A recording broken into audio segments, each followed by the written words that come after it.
Welcome back to the Real Southern Garden. Today's exciting. I say this about every video. They're all exciting to me. Hopefully they are to you too, but this is our first 2025 spring planting happening today. So between Christmas and New Year's, every single year, I plant my tulip bulbs and my daffodils. Honestly, I buy them all pre-chilled. I am zone 8, but I was zone 7B, just a few years ago before the USDA bumped everyone up a zone, almost everyone up a zone. We still get cold spells that usually every year that are around a zone 7. So I don't even mess with the new zone 8 stuff. I just stay with the zone 7. I don't want to lose plants. So I plant for 7B. And, but that said, I'm always very cautious with my tulip bulbs because we just don't get cold enough here in the deep south. And then if you plant them in the fall and we don't have enough cold hours, and we usually don't, they will emerge in the spring really short and weird. Sometimes they don't bloom, or they'll have a bloom that's like practically sitting on the ground. So they just don't look like a tulip because they need chill hours. So I buy them all pre-chilled. They're delivered to me between Christmas and New Year's every year. Actually, before Christmas they're delivered. Plant them between Christmas and New Year's. And I have a beautiful spring show.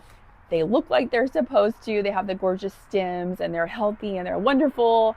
And I love it. Now daffodils in my zone, you can get away with planting those in the fall and they do just fine. But whenever I add new ones to the garden, I just buy them at the same time that I do my pre-chilled tulips, and it's just easier that way. Now I do have a few packages down in the basement in my flower refrigerator. It's a very small little refrigerator like you get from Home Depot or Lowe's.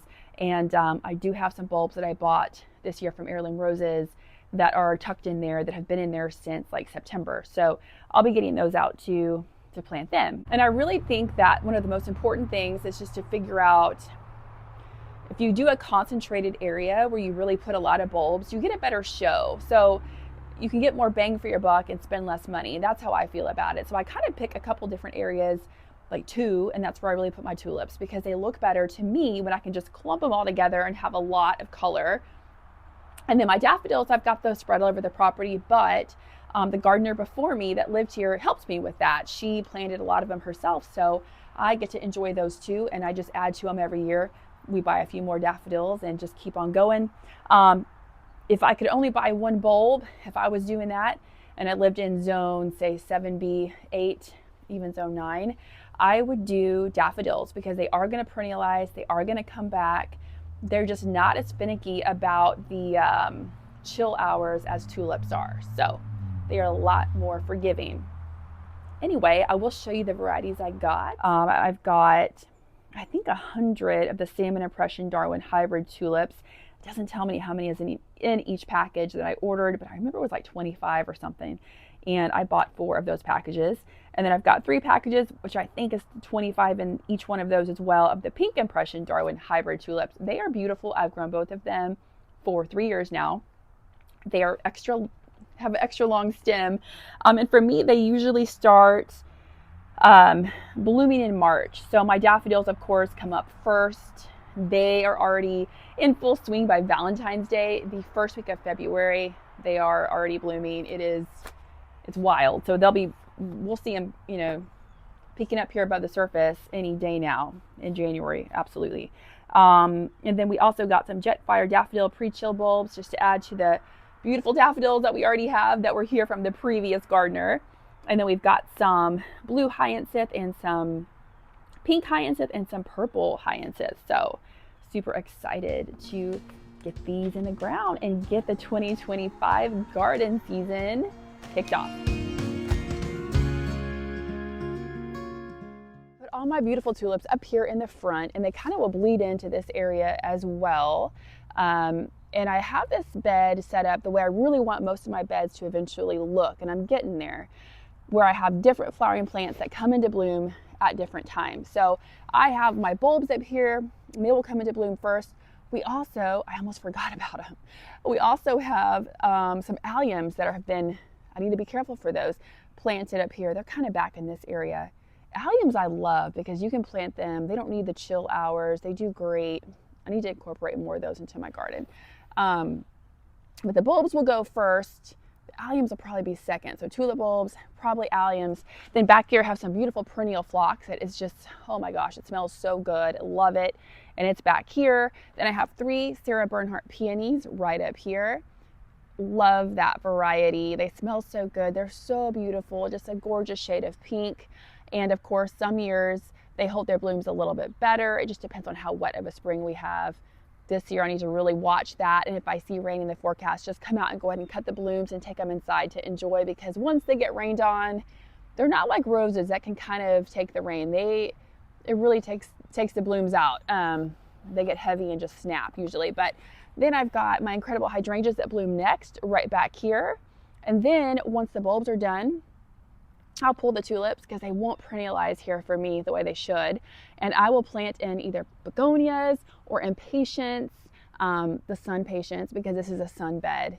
And yeah, so this is one of my favorite little spots in the garden, and it's front and center. When you come around our driveway, you see this, and then you see our other little garden bed that's around our bench. We also put some tulip bulbs and hyacinth up there, but they usually go in planters. And there's a couple of reasons why. So this bed, I was able to get it pretty weeded, and it is in pretty good shape. The bed that is up there, when we moved in, I mean, they were all covered in weeds to a crazy degree. But that one was really something up there. And we just used lots and lots of cardboard, and basically just sheets and sheets of cardboard and painter's paper, and put the mulch over that. And I used planters to just add my color, because I didn't want to plant into the ground because I was trying to smother the weeds, and it worked really, really well.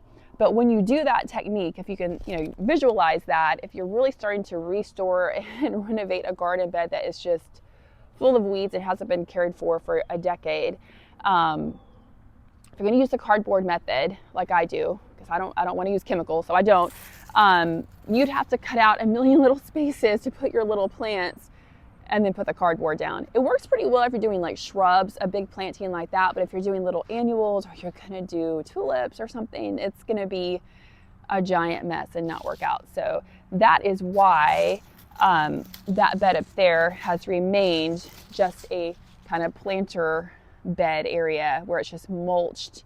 I have my garden bench and my planters. But this one, we've got things going in the ground, and it just does its thing. So anyway, let's get started. Another thing that I want to mention is that once you get your bulbs laid out, they are very susceptible to squirrels eating them, and they just love to make a snack out of them.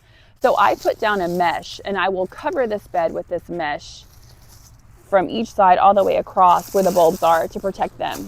And I just use the Deer X mesh. I just roll it out over them. And it can be a little tricky for a while because some of the weeds will pop up, obviously, while that mesh is down. And if you live where it's warm like I do, you just have to kind of deal with that. But it will protect your bulbs, and that way the squirrels don't get them. Because I am not about to spend the money and take the time and have these squirrels make a giant meal out of my beautiful tulips. So we will be putting that mesh down for sure.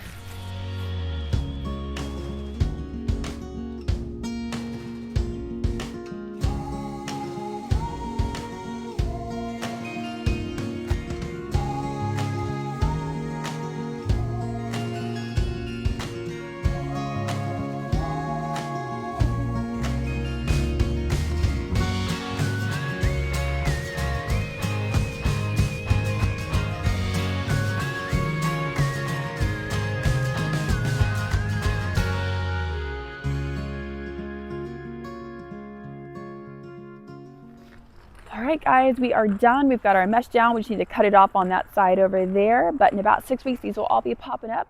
If you like this video, please hit that subscribe button and give us a thumbs up. And we will see you right back here next time at the Real Southern Garden. Bye.